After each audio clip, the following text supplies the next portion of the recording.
and welcome to all the viewers. Welcome to the Ovid podcast. Today we have a special guest. We have Mr. and Dr. Kevin Sarran, a young budding business person and a political young budding politician, right? And he's the deputy political leader for the National Transformation Alliance, and definitely a brilliant person in my book. And we want to ask him some questions that will connect with you.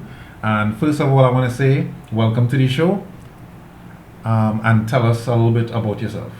Thank you very much, Andrew. So I must say that's a lot of burden, firstly. But yes, I am a very all-rounded person. So my name is Dr. Kevin Sarran. I'm a medical doctor for 10 plus years. So in addition to that, I have a very wide background of things that I do and I'm involved in, from agriculture to finance to business to now the latest one's politics, and even later in that, social media. Yeah. So that's a little bit about me, but yeah.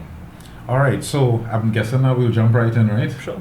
So we know that the season that we're in is right around the corner. We might see people done patching up roads and done planning to collect food cards and so on, but we really want to have the conversation to connect with, I want to say, the younger generation of persons who may not feel as connected in terms of the political system. So first of all, I want to just find out a little bit of what brought you to politics in the first place, and so that we will be able to. Yeah, well, I think I've said this quite a few times to many people who have asked me. Politics is really not one of the things that I like. I am not really too interested in politics. Well, I should say past tense was. Okay. I was not interested in politics for the greater portion of my life, merely for the reason that when you see the caliber of politicians that Trinidad and Tobago have, and by extension the rest of the world also, but politicians are not people that are really respected by the majority of citizens. They get into office because of their popularity and who they know, and that hierarchy of things that they have to do to get where they have to go. Yeah. But politicians are not one of the things that you would hear a young person saying that I want to get into politics. You never hear a parent telling a child, when you grow up, please be like this politician, because politicians have always really had a bad stench. But over the last few years, you realize that if you don't take that stance to get up to improve the country to where you want to see it, it's not going to happen. You're waiting on somebody to change it, and to me it's just been a flip-flop, exchanging between one into the other, getting the same results. And at some point in time I came to the conclusion that if you don't offer yourself to the country for service to the country, you're really just doing yourself an injustice, and you're doing the country an injustice, because you will sit and have a conversation with somebody at a bar or at having dinner or lunch with somebody, and you will hear the most amazing ideas, best ideas you've ever had, and you think, why isn't this so obvious to politicians? Why can't they take this information that is so simple, that is being spoken on the ground in a very layman way, and just run with it? Obvious solutions. Yeah. And it just never really gets into the right hand. So I thought it was time to step up and offer myself a service to the country. Fantastic. There's a lot of persons, I want to say, of the younger generation who feel disconnected. So they don't know what politics really results in. Yeah. For, let's just say, society as a whole. What would you say about that? Like, how are they, let's just say, connected in some way to it? So I'm actually one of those persons that feel they're very disconnected with politics. So let me just throw that out there. I mean, it's funny because a lot of people see me in politics right now, and they will say, well, you've been in politics for a very long time. I've been in politics for roughly about a year and a half, if my math serves me correctly. Yeah. But that disconnect comes from the politicians themselves creating a space where people view politics, especially younger people, view politics as an area for people who have, of ageable descent. You look at a lot, the age group in politics is anywhere from about 40 to maybe about, in fact, there's no upper limit. And that is quite interesting that you brought up that point as well. That is one of the issues I hold in politics. Yeah. They say that you need, somehow, they have the view that it's okay to impose a lower limit You need to be above the age of 35 years old and whatever to be in politics. But nobody tells you that, maybe we should put an upper limit on this thing. I'm more worried. Probably we should. If we look at the outliers, as they would say, the extreme elderly people in politics and the extreme young people in politics, I would be more worried. If I had to bet and place a bet, I'd be more worried about the upper limit than the lower limit. I think we should remove the lower limit and we should definitely impose an upper limit. Agreed. Yeah. Because I feel like the way that society is heading, you definitely need the younger generation to take part in that, for them to involve themselves in that, because we keep deferring this in terms of the mindset and like the innovation and all those things. But I want to get to something here, right? Because we always have this conversation and we always see this happening, talking about the last time that we get back pay was then, the last time the road paved in like the area was then. And what I'm trying to get to is, how does the average person use let's just say a metric to gauge performance of the government? Yeah. So there's a simple formula, and it's called the LAM model. So it's like leadership, accountability, and measurement of performance, right? So if the first thing you have to do is, when you have a situation in your hand as a young person, you don't know anything about politics. Yeah. You have to engage it in such a way that, okay, first you have to identify you have a problem, and you have to brainstorm and come up with some solutions and some ideas. You have to implement the ideas, and you need to reassess the ideas and see if it's working. We don't really do that in Trinidad and Tobago. We come up with, we are at the point of identifying problems, and then we kick the ball and say, well, it was this one fault, and it was that one fault, and the ball just keeps getting kicked around, and nobody, it's almost like they're afraid of they're afraid of failure. Okay. So they may know some solutions, and they may want to try to implement it, but they're afraid of, the politicians are afraid if they try something and fail, that they would be looked upon and frowned, and it'll ruin their name, and they rather just keep kicking the ball and saying that it was this one fault, and if that one didn't do this, that that's what happened. And I think that's a big problem for politics in Trinidad and Tobago. Well, I know that we see stuff like that. So, for example, I noticed that we would have had a ton of projects that somehow seem to be like disrupted, right? When there's changes, and that's taxpayers' money. Yeah, right? and let me just point out something there. There's a high school in my area. I think the project started, I think, in 2014, and I think the government shifted over in 2015. Now I'm saying this is not about any particular government. This is just a series of how politicians work. When one go in and one come out, right? Now I don't know how the funding would have gone for that, but the project went all the way up till 2015, and when the government changed, suddenly it just went downhill, and it remained there, and it's been almost like about a lot of years, like 10 years. Wow. And nothing has happened. It's dilapidated. The school is now a school. The school is actually now in a community center, and it's been there for the last 10 years. I mean, you have a couple hundred people, 500-600 children cramped in that community center that was meant to play table tennis and a little bit of badminton or whatever. Imagine 500-600 children ramped into that. And this is all politics. I mean, it's all financing, and contractors are not being held responsible for whatever, but it is politics. Everywhere you go, people try to run from politics. Now, a lot of people will tell you, hey, I'm not getting involved in that. I'm not voting. Politics is bad, is whatever. But you have to understand politics from a perspective of a pie chart. You have those who vote for one party, or those who vote for whatever they want, those who vote against it, and the remainder, which is about 40%, is those who don't vote. Wow. So whether you want to be a part of politics or not, you're part of that pie chart. Yeah. And that pie chart represents that 40% of people who don't vote. Those are actually more important people, because that is very close to 50%. Yeah. It means that almost half of the people refuse to have a say in what happens. But by not having a say, you are having a say. If you want to put it like that. Yeah, agreed. But then we get all these rants on social media saying that this happened, that happened, and things not working for us. We can't get forex, we can't get pay on like minimum wage too low, and so on and stuff like that. So how do we streamline things to the point where it is that, let's just say, like, your parents don't need to drag you and say, all right, well, come and vote. Yeah. How do they get the fundamentals for themselves to say, all right, well, I want to make a choice, I want to stand up, I want to associate myself with somebody who's going to actually, I want to say, implement change and be good stewards of the taxpayers' money, because that's what it is. Yeah. And you make a great point there. I think it needs to be a cultural shift. The young people in Trinidad and Tobago, and again, this has nothing to do with a particular party. This is about political parties in general and politics in general. Yeah. The young people need to see or need to connect with somebody that they see of a vibrant, great, positive origin. If the young people aren't connected and say, well, this is somebody I idolize, this is somebody I want to be like, there will be a complete disconnect from people wanting to get into politics. And they will rant and they will rave, and all Trinidadian and Tobagonians have this short-term memory.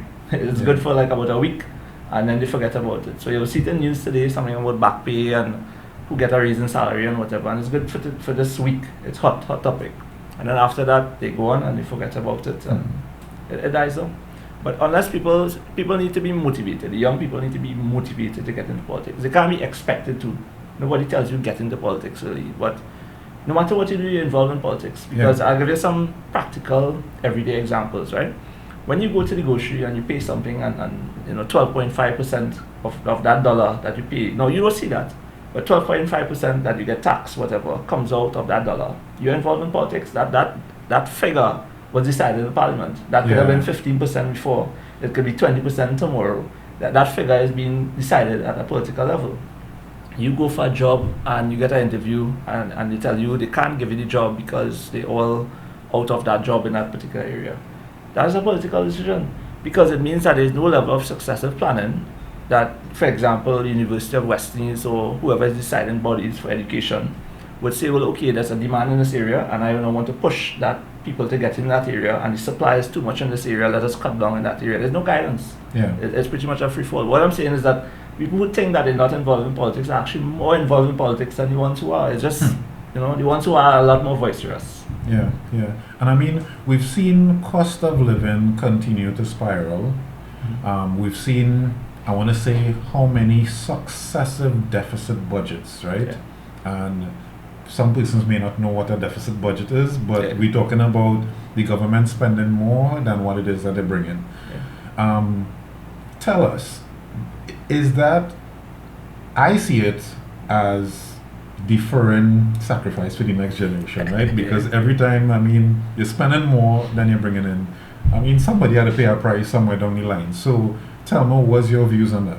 I think the only one that are paying the price is the people on the receiving end of it, which is basically consumer, is the everyday average citizen in Trinidad and Tobago. You have to break this down to the level of the person themselves and the average person, right? Yeah. If you are the head of a household, and by running a deficit budget, it means that if you bring in $5, whatever you're budgeting costing $6. So every month you're owing $1 to somebody. You're just shifting around who you're owing this dollar for. Is that a budget you would want to encourage in your household? Very unlikely. So why are we encouraging this at a national level? Now there are certain situations that you might not be able to help it. Yeah. For example, like with this COVID situation, whatever, I'm assuming you may have to run a deficit budget for something of that nature because a lot of money will be spent for it. But this can't be the norm. Yeah. If every month you are running a deficit budget, meaning that every month you're owing somebody, after you done budget, you're bringing in $5 and you're owing somebody $1, you need that extra dollar to come from somewhere. So at some point in time, there's only two real ways to make money come into a situation. You have to either make more money or cut back on your spending. And right now, I can tell you the one that Trinidad and Tobago is faulting the most is not so much, they're not making much money, they're not doing much, the oil and gas is going downhill and whatnot, but you see that spending, it is going out of hand. When you could give away $100 million to a non-profit organization, for whatever reason, it is called a non-profit organization because they don't generate a profit. Yeah. But you give away $100 million to a non-profit organization, you have budgets where they give $50 million allocated to entertainment or whatever it is. This is crazy. This is crazy. You just can't give away money. I understand it's election year and everybody just spelt away money like that, but that's the reason we have a deficit budget, because of the malicious nature of the spending. So I disagree with it. Sometimes you may not be able to help it, depending on the nature of the situation, but it can't be the norm. That's all I'm saying. Agreed. So from that perspective, right, because I know that many may not consider the financial implications, but there's a scripture in Bible, and I like to talk about scriptures, right? There's a scripture that says, when the righteous rule, the people rejoice. but when the wicked are in power, that the people mourn. Right? Now, I'm not pointing any fingers anyway. Yeah. But in your position, over the last 15 to 20 years, have we been mourning or in joyfulness? Well, I'll go further back than 20 years. I would say since our independence, we've been mourning. We've been mourning. I mean, people joke about it and said, why doesn't the Queen take back, well, now the King, why doesn't he take back Trinidad and Tobago on his rulership? But it is true. I think it's a colonial mentality from back then has never really been one to encourage growth. It's always been about managing your assets and what you have and whatnot. But we need to start to diversify in Trinidad a little bit more. The mentality of Trinidad and Tobagonians and the parliamentarians at that level is not one that fosters growth for Trinidad and Tobago. And they have all the resources. They have all the resources at their disposal. Every time a minister leaves and goes abroad on a conference, he should have a press conference when he comes back to tell the people what he brought back from that. And it should be standard and routine. You cannot spend. It's not a conference where you go abroad and shake some hands and eat some lobster and drink some wine and whatever. And every time you leave Trinidad and Tobago, you're supposed to come back with something. 9 years later, we are now getting yam seeds from Ghana. You understand? This is something that takes 9 months to grow. We are waiting 9 years, to get yam, and it's very unfortunate for Trinidad and Tobago. But you see, when they look at the treasury, they see a pool of money to just take and get things done. They just want to take money out of there, and nobody's thinking about putting back money, generating for future, generations to come, and that's a big problem. And that brings me to my next perspective is that I like to see business people involved in politics. Right? I love to see business people involved in politics because to me, they understand the fundamentals of generating revenue, right? Generating revenue as well as managing cost. So what happens is that if the treasury is a pool, you have to assess that begins to run out, that begins to devalue. Yes, you have taxpayers' money that comes in like a stream, but the issue now becomes what is the way that, let's just say, the investments go out there and bring back a return, right? So for example, we talk about deficit budgets, and we saw increasing budgets in health, in national security, and different places, always increasing, but we have flatline results, right? So the question now becomes, why are we spending more to get the same level? So who is tracking and who is really able to say, we want to get the best bang for our buck. Let's get somebody in who could deliver results. And instead of that, we just have, a laissez-faire mentality. So I'll differ from that opinion a slight bit. And the reason I'll say that is because if we go with the assumption that if we put business people who are accustomed to making a profit in their business to run our country, it will end up a little bit lopsided. Because business people have that business mentality because they are go-getters for themselves. And if they are put in a situation to make more money, they will do exactly that. They will make themselves, the pockets will get a little fatter. And yes, they may do some things for country and whatever, but it needs to be a mixture of people who have the country at heart, not just a business mindset and business macro. The country does need to run as a business where you generate things, and it's not just about giving away and handing out and whatever. Everything you do needs to be run like a business to make a profit, but for the country. Not necessarily for themselves. This situation with Elon Musk, for example, Elon Musk and Donald Trump and whatever. I think it's a great arrangement.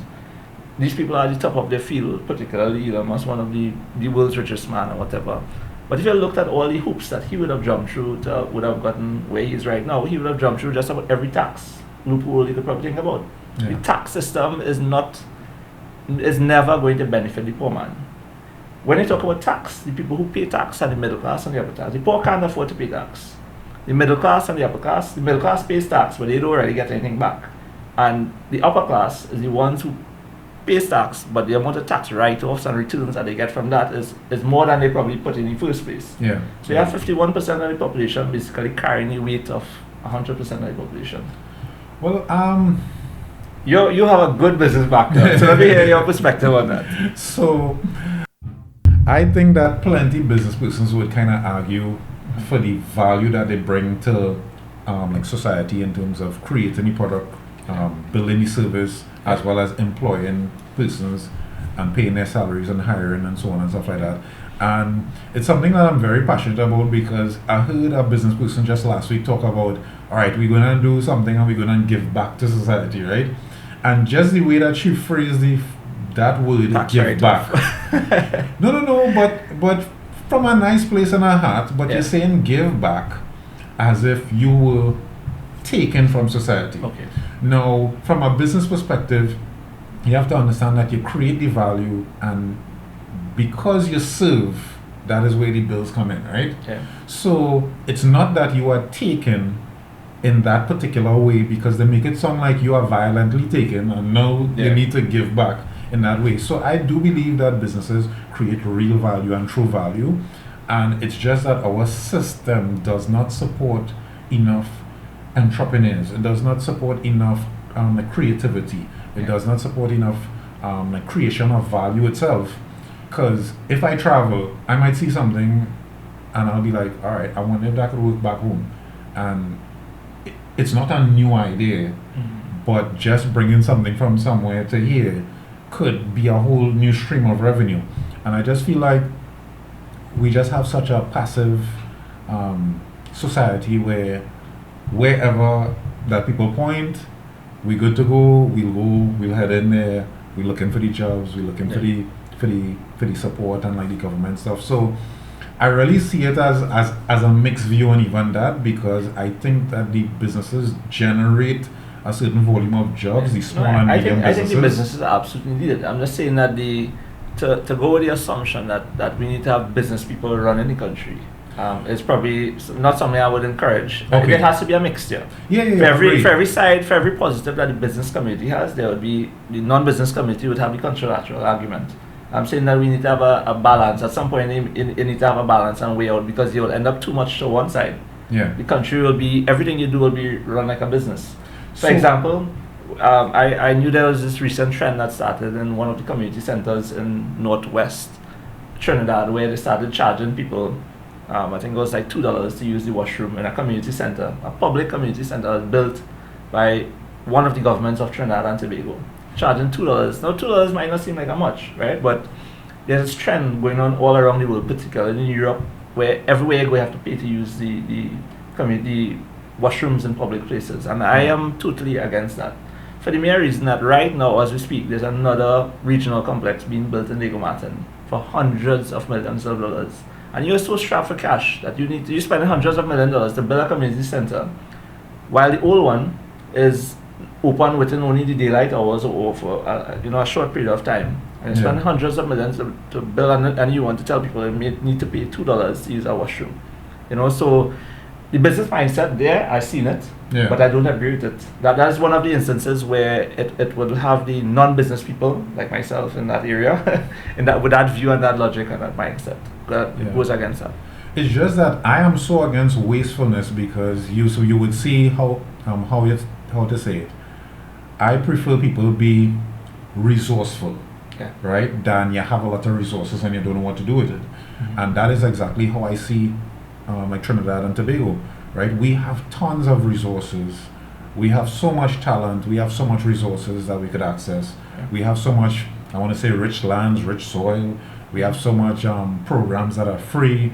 And I just feel like with all that, that we still have a famine for people actually being successful at what it is that they're doing.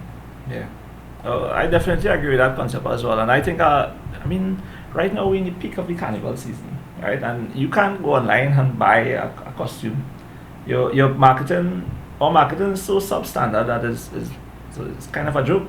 Because we have places like Lupino, where they have the historical site and complex and whatever. I think this is something you're supposed to be able to access online. You're not supposed to come down here and wait for somebody to tell you that, hey, this is one of our cultural centers and you really should visit it. You're supposed to be, when I go to a country abroad, the first things I do before I go is I go on Google and I Google what I want to know about that country, and then I select which tours are available and I book them well in advance. I know what I'm going to do on what day, between what time, and when that tour finishes, I'm going to go home, eat something, and I'm going to go on tour number 2 or whatever. And, we can't do that because we are under marketed. And it's almost a joke again when they say they have a Ministry of Digital Transformation. A very basic thing would be when you go through customs and immigration to fill out your stuff online before you reach here, so you don't have to do whatever.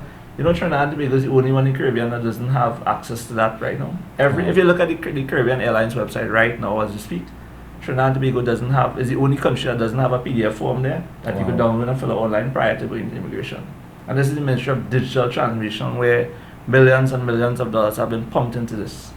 All right, so I don't want to point any fingers, but no, it's overall. I'm not calling political parties, and this is an overall. This is something flawed with the system in Trinidad and Tobago. So now I've seen similar things with some of the local offices, local businesses, and so on. But what do you think is the solution for us creating that transformation into the future? Because I feel like some business places and some areas that we're trying to actually deliberately hold things back to the same standard that it's been. Yeah. So there's this thing called, I think it's political representation, not political representation. There's a different terminology that's not coming to my head right now, right? Where's a situation where you vote based on the number of votes as opposed to party, right? And I'm trying to throw that in and tie this into the fact that when a political party goes anything south of Grand Bazaar and say that that's our area and whatever, they could only go there and campaign in those areas, and they know that they could service those people if they win election or on the East-West corridor, the contractual side, and they could only service that area. That is doing Trinidad and Tobago a serious injustice, right? Because what will happen is that they only need to get 21 seats, and they will only service that area that they need to get that from. As a result, a lot of the business sectors that supply them stuff from that area will be funded in almost like a thank you for voting for whatever. And these are not necessarily where the catchment area of the intellect and the resources need to come from. And we need to hold the government accountable for a lot of these things that are happening right now. I wanted to tie it into the business perspective from the sense of almost like entrepreneurship is not being encouraged. Because basically it's a sign of almost like nepotism. I give to you, you give back to me. And that is being fueled by the political system we have in Trinidad and Tobago. But if they were allowed to vote based on where every vote counts, and is not based on political constituencies, when political parties get into office, they will be forced to have to service the whole country as opposed to the people who service them. So, all right, if you had the chance now, is that one of the major changes that you would want to integrate into politics in Trinidad? Definitely, I think it will definitely be a plus. Now, the downside to that is that no political party will want to have to do that, because if you're a political party and you now have to service the whole country, meaning a man from extreme south or extreme north are voting for you, but down there you don't win already, you're not going to go down there and do too much already. They're just going to focus on the marginals and whatever. But I think that is something that that definitely needs to be fixed, and I think it will improve Trinidad as a whole, because political parties will no longer be forced to just service the areas that help them. They'll be forced to service the whole country, and everybody will benefit overall. Yeah. So what do you say now? I know that this is politics, right? There's areas that I would go through to, let's just say, like far in the countryside. So let's just say I go towards like Paria, or I go towards, let's just say, like Tabakit, going through by Brothers Road and thing. Well, I'm all over the country, right? But you would see the horrible condition of roads in some of these places. You ask the persons, they say the last time the road was paved was 25 years ago or 20 years ago, and so on, right? However, though, they are still pacified by a conversation and a handout, maybe, right? I'm guessing. But still, there's nothing that's being done in a lot of these areas where it is that we really need stuff to be done. How do we try to solve that issue? Is that a solvable issue at all, where Trinidad is concerned? Our resources in Trinidad and Tobago, and defense, now, I could go on either side. I understand the arguments on both sides. The government really, the resources that they have at their disposal, they cannot fix everything, right? Yes, I agree with that argument, right? But let's jump back on the other side of the argument. We cannot pave roads that don't need paving in the marginals. The roads in San Fernando West have been paved. You can see layers Yeah. When you look at it, you can see layers, and the layers are fresh layers. These roads have been paved within the last 4 or 5 years. It means that when election time comes wrong, the areas that need to get service aren't getting service because they are considered safe seats for that particular area, or whatever area, not there, but other areas are considered safe seats. So the rest of the country doesn't benefit from this election brawl that's happening in all the marginal areas. The safe seats will continue to be safe seats. You know, the hardcore sycophants or whatever you want to call them. But the marginals, if you live in a marginal, you'll be quite happy right about now. They say, don't careful how you walk in the marginals, they might pave straight over your foot. Wow. Yeah. But still, I mean, if you go to some of these, and Trinidad is a beautiful place, right? And you go Cedros, you go like to Paria, you go to some of these countryside places, you go even Toco. Well, I saw some work done on the roads there as well, but you still see there's a lot that could be done to just beautify within Trinidad itself. Where, and I always say, like, like in a place to live would be less of a hassle if it is that our roads were perfect, because you could afford to go everywhere with smooth roads and not worry about it. So now a consideration that you have to have is, where I live, I want to consider like the condition of the roads. Yeah. I can't go, let's just say countryside, and say I get more land and it'll be more space and it'll be cheaper and more reasonable, because I'm gonna pay back that cost in my driving expense. Yeah. So one of the questions that I have is, why do we need to see the paving frenzy right around when it is that people have to vote? Like, why do we need it? We've seen it successively with everybody who comes about. The last 6 months is normally a paving frenzy. Why is that necessary? This is no secret. Everybody from Trinidad and Tobago knows how you know elections in the air is when you smell asphalt. Right? That is just how it is. If you don't smell asphalt, well, then election is not in the air, and that's the nature of how it is. And the sad thing about this, they know that, and they still fall in the same trap of, boasting and saying, well, they paved my roads, I'll vote for them. But that is how it goes. But if you understand it from a marketing perspective, you could have a great product and your marketing is poor and it'll be amount to nothing. Nobody buys it, But so it has to be a holistic approach. Well, I know that like scientifically they will say that the freshest last thing on somebody's mind is naturally where it is that it leans, right? Mm-hmm. So for example, let's just say right before I vote, if it is that somebody was to give me $500 in like an envelope, that is free money, right? My brain might be swayed to say, well, this is the most recent good thing that happened to me, right? Yeah.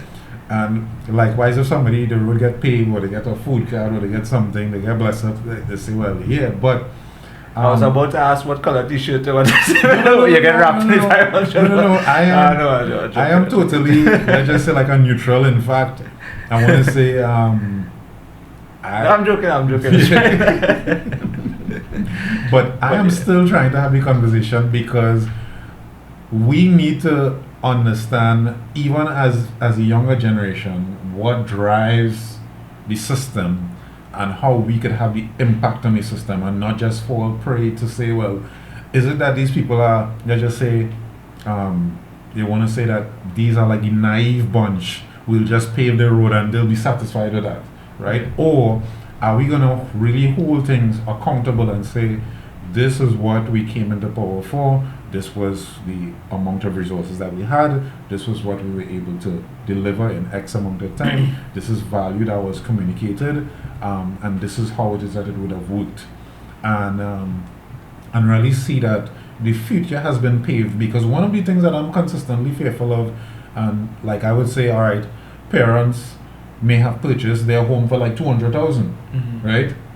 Certain parents of certain age groups may have gotten a home at around 200,000. Average home price now is just above $1 million. The question to me now, like gonna be like my kids, right? How much do I need to front load and put aside for them to be able to own a home, or for them to be able to have a great life?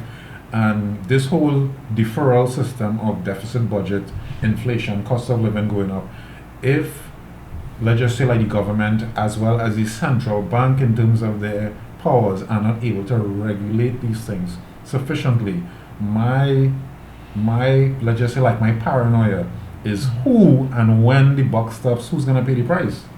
Yeah, and there's always going to be citizens of Trinidad and Tobago. I'll give you an example. They talk about inflation, and inflation, I think, was they celebrated in January of this year that inflation was, I think, what the inflation rate was just under 1% or something like that, right? Apparently, inflation only affects poor people, because the last time I checked, the public servants in Trinidad and Tobago got about 4% increase.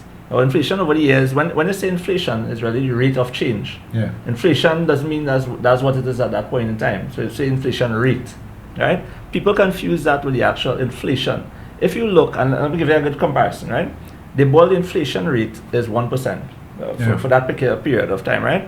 But when you look at the price of some grocery from now till about maybe about 4 or 5 years ago, you realize it's almost 200 to 300% increase. The price of a bag of flour or whatever, if it was $25, it will now be probably about $40. You know, so that is a big problem I have, and this is almost a joke where I see politicians now on both sides increasing their salary and saying, you know, don't worry, we've been forced to accept this increase. The only people, a handful of people, less than 100 people, politicians and judges, the ones who make the most amount of money in Trinidad and Tobago, are saying we are being forced to accept the increase.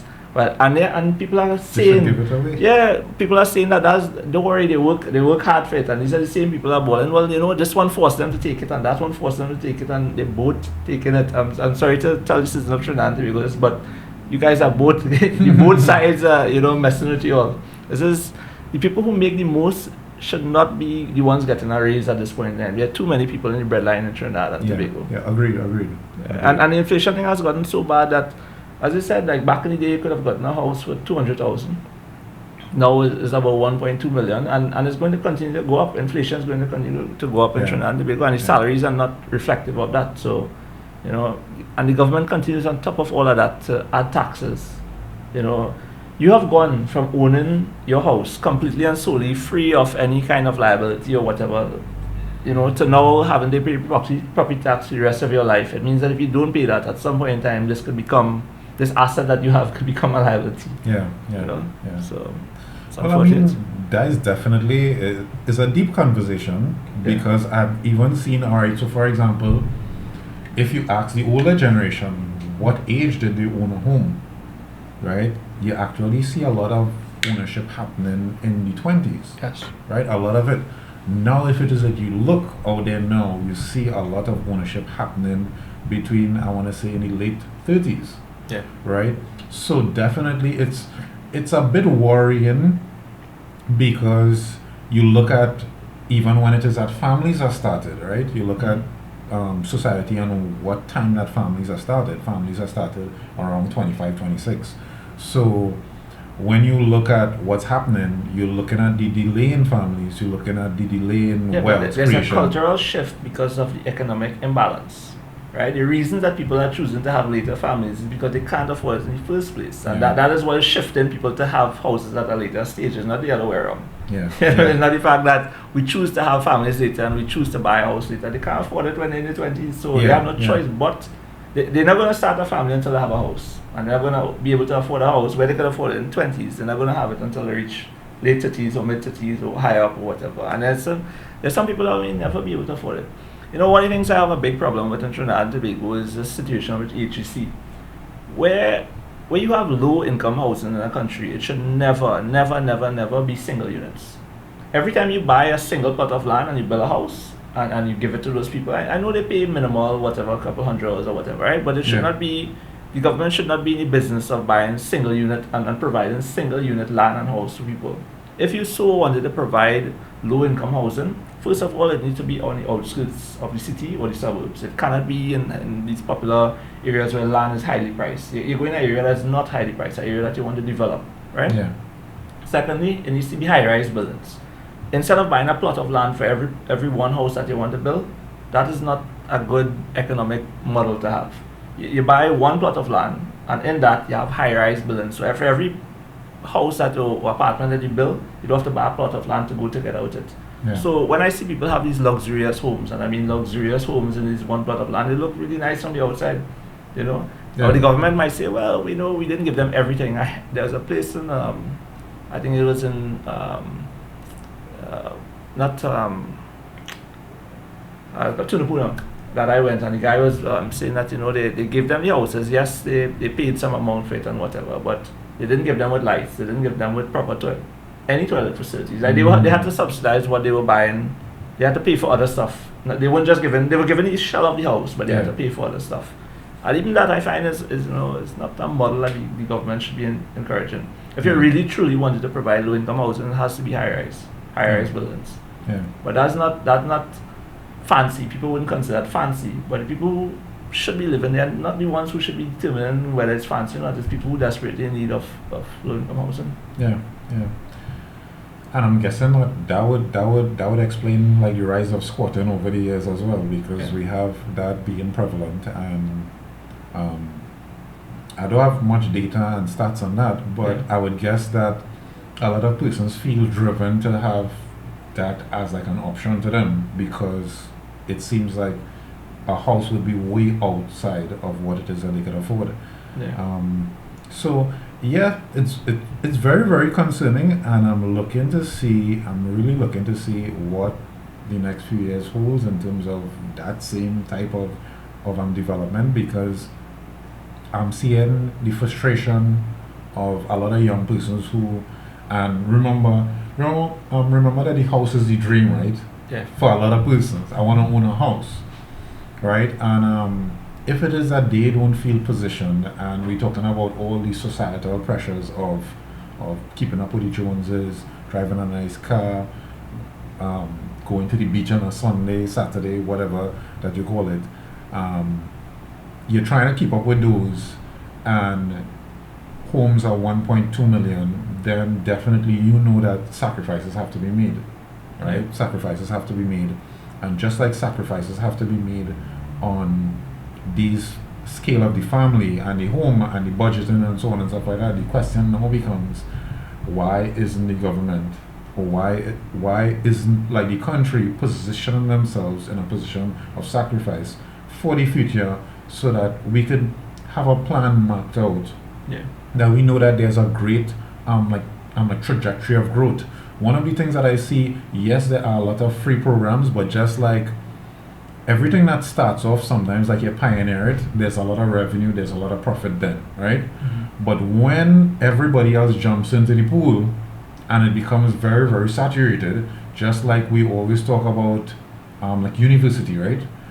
I remember when I was now looking to get involved and qualified, and GATE was a thing then. Everybody jumped in because they had GATE support. Yeah. Then we started seeing, jobs started raising like requirements now, because everybody's coming to them with a degree, right? And the question now becomes like, if we have, let's just say, 100,000 positions that require these things, but we have 300,000 persons who actually have certifications, like where, because we've been so programmed, where do we send this extra traffic? Yeah. And I feel like there needs to be time mapping out the flow of growth and development. This is something that I thought about in great detail. There needs to be something called a population job census. It has to be a holistic approach. It has to map you out from beginning to end, right? There's no sense in whoever came up with the idea of gate hunting. I think it was a noble idea, but it was an unfinished product. They didn't think about the idea of what will happen after everybody got gate and a whole lot of people came out with degrees. So as I say, it was a good product, but it was an unfinished product, right? What should have happened was they were supposed to go to the business community in Trinidad and Tobago, which is and it's not that much, it's a couple thousand businesses in Trinidad and Tobago. But you have to survey the business community and find out what are the needs and the wants of the business community, right? And in addition to that, you have to have people outside seeing, you as a citizen of Trinidad and Tobago who has never left here, can't know what is out there. You can't know you want to specialize in something unless you have somebody bringing that information to you. And a lot of people don't have the resources to go outside and see what is there. So the ministry that is responsible for all these foreign affairs and whatever is supposed to be bringing or marketing what is out there and what they want to push, the direction that they want to push Trinidad and Tobago. They are supposed to be bringing that information to Trinidad and Tobago and encourage citizens, provide scholarships and whatever for a few people to go out there, become entrepreneurs, come back, start up the industry, and a few more people, it becomes another industry that people could jump into. Yeah. But there's no sense in in providing a large amount of plumbers or electricians or whatever if there's no jobs for them. You understand? And that is where they mixed up and they faltered with the gate system. In fact, I like the idea that gate was free and that everybody could get an education. But if you really want to encourage it, I'm right now in a situation where it's not free. It is pretty much gone, and then you could push a few particular areas by making a few segments free. Yeah. Right? Yeah. So for example, I just using plumbers and electricians because it's the easy one that everybody understands, right? So if there are no plumbers or a little bit of plumbers and electricians, little bit of plumbers, plenty of electricians, you can now make, subsidize the cost of the plumbers, for example, to go and get the education. It's just an idea. Personally, I think it should all be free, but clearly they didn't see that way. Yeah. So, and it's really and it's frustrating because remember society has pushed us in such a way to say, well, if you get this, if you get a certificate, or if you get 5 subjects, or if you get this, you will get a job, right? Yeah. And like the end result of the job is supposed to be money. Yeah. So it's very, very frustrating when you see persons going through the qualifications, and sometimes you might actually see them leave jobs, leave lower paying jobs to go for the qualification because with this qualification, I'm supposed to be able to get something better. Yeah. Then they get the qualification, then they're frustrated. And then you have nepotism on top of all of that, where I know somebody, I have no qualifications, and I got the job. That kind of situation that plays into And a part as well. The school system, the way it's designed, is meant to convince you that if you have a piece of paper, that you are the best suited, qualified person. And that may be true most of the times, but the truth is, the contractual argument holds true as well. Look at this person, for example, Helen Bagwell-Singh, who would have owned the Bagwell-Singh hardware. Brilliant person, amassed, a very large amount of hardwares and resources and assets. One of the richest people, one of the richest females in the Caribbean, if I'm not mistaken. yeah, Entrepreneurs. But you're giving this person an honorary doctorate of, I think it was doctorate of letters or something, to tell her that she's already qualified. She got it after to tell her she was already qualified, but she was an entrepreneur who built it without the qualification. Amazing person. And this, all I'm saying is that the contractual argument holds true as well. That a piece of paper doesn't and should not define you as your qualifications to get a job. Sometimes the experience is worth much more. And then you have the people who are saying, I want experience, but they're not willing to give you experience. It's a hard fight and a hard sell on both sides of that argument. Well, I see it slightly differently right now because we're so wired to get, let's just say, like the quick return syndrome, that everybody is like, all right, I don't want to get a job experience unless I get any pay, right? Yeah. Whereas I know if I go in there, right, I'm gonna be the best worker in like a month. So I'm definitely gonna be taking home a pay or a higher position if it is that they even let me into the door. Whereas somebody else's perspective is, well, I'm not showing up if it is that they don't tell me what pay that I'm getting. Yeah. Right? So I think that is different. A cultural mindset associated with it, like that decision-making process. Yeah, I think, so for example, I think that the first thing that people want to know, and it's not anything bad, the first thing that they want to know is the level of compensation that they get. Yeah. Right? Is the first thing. And it's not that it's a bad thing. And I'm not saying that it's a bad thing. I might be different because to me, the longer term that you could think, the further down that you could think, is more of a wealthy mindset to me, right? So if I need to think, hey, what I could get from you now versus what I could give into the system, because to me there's more valuable things than money. Yeah, but you're saying that from a perspective where it's coming from a position of comfort. If you were on the breadline and you needed that money to put food on that table for your family for that day, that would not be the most valuable thing. It may come second at that point in time. It may shift around at different periods in your life. But the people who are after these jobs and who really want it, and some of them really just they have to put food on the table, and that looking for longevity in the job space and whatever, they would rather go out and hustle and do whatever it takes than go along the lines of that position of comfort. So yeah, agreed. It's like a 6 and a 9, and it really depends on which side you're standing to look at it. So I wouldn't bat it, but I would say I could understand it from both sides. Okay, all right. So For the average young person, let's just say between 18 and 25, what would you advise them, even going into the season from like 2025 and beyond, for them to be able to grab hold and to live a successful, fulfilled life? What would be your recommendation, maybe step by step, or just to point them into a general direction? I would say you guys have to definitely try to get a hold of a mentor. A mentor is a big, big thing in life. And I know there are not much people that, there will never be a mentor that you agree with 100%. You will never find that. But you need to get hold of a mentor that has been where you want to go. And do not pay attention to the people who give you all the advice and have never done what you are trying to do. And I want to tie this back to my short political career so far in San Fernando West. Everybody seems to know exactly what needs to be done to win that seat. But how many people have won it? Just about 2 or 3 within it. Well, three people would have had to have won it in it. Every election somebody would win. But you shouldn't be taking advice from somebody who has not done what you are trying to do. So, Dr. Kevin, I appreciate it. I think that it was an insightful conversation. I'm looking forward. I know that the season is going to get really, really busy. I hope to probably, if we could squeeze you back on before. I would love to be back on as long fantastic. as you guys will have me. I appreciate it. So, thanks again. Thank you very much.